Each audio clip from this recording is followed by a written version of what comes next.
Merrick Garland was blocked by Republicans from taking a seat on the Supreme Court. Washington, the consequences of Republicans denying a Supreme Court seat to President Barack Obama became real this week, as the court dealt a sweeping blow to public sector unions and voted to uphold President Donald Trump's travel ban. Both votes were 5-4, and Justice Neil Gorsuch voted with the conservative majority both times. The reason Gorsuch is on the court at all largely comes down to one person, Senate Majority Leader Mitch McConnell, of Kentucky, who refused to give Obama's nominee, Merrick Garland, a shot at filling the seat vacated after Antonin Scalia's death in February 2016. Garland never got a confirmation hearing or a vote. Many GOP senators refused to even meet with him. McConnell pushed the argument that the next president should get to choose the next justice. Democrats didn't control the Senate at the time. But as they watch the Supreme Court now hand down major victories for conservatives, with Gorsuch playing a pivotal role, some of them wonder if they could have done more to stop McConnell. "We should have shut down the Senate," Senator Brian Schatz, D. Hawaii, said Tuesday. "We made a calculation that we were going to win the 2016 presidential election and confirm a nominee. And it didn't work out. Hindsight's 2020, said Senator Martin Heinrich, DNM. "I think I would have liked us to take an even harder line. Others weren't so sure Democrats could have done anything differently." "Are you trying to ruin my day?" asked Senator Richard Blumenthal, D-Con. "McConnell had the votes then. He has the votes now. Self-immolation was not an option. I have no idea what we could have really done." For some in the party, the problem began before Obama's nominee even made it to the Senate. The issue was, frankly, with Garland himself. He was too moderate and too boring for some, and he just didn't excite progressives. There were options to pick someone that the base would have been mobilized to support because of who they were and what they represented for the court, said Heidi Hess, a co-director of the progressive group Credo Action. Garland felt like a pick to play chess with Republicans, and it didn't work because they don't play respectability and civility. "Obviously this man is qualified, so we're not going to block him. That was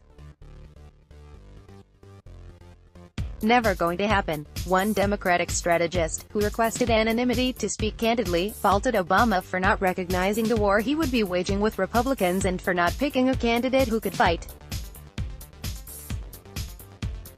That meant talking to reporters, going on the record, discussing meetings with GOP senators, visiting key battleground states and so forth, the strategist said. Senate Republicans held a 54-44 majority in 2016, leaving Democrats with few good choices.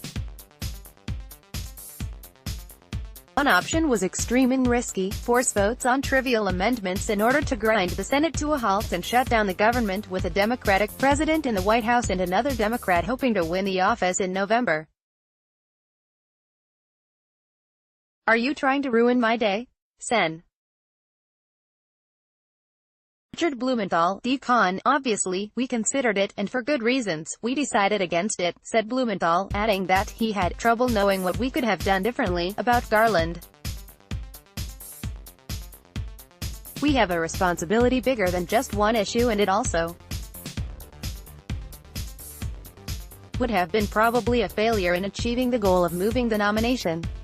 Chris Kong, who worked in the Obama White House for 6 years and played a central role in getting his judicial nominees confirmed, said, "There's no question Democrats could have done more to push Garland's nomination through. Even if they had limited options in the minority, they should have had regrets since the day Gorsuch was nominated," said Kong, who now works for Demand Justice, a new nonprofit aimed at motivating progressive voters on the courts and judicial nominees.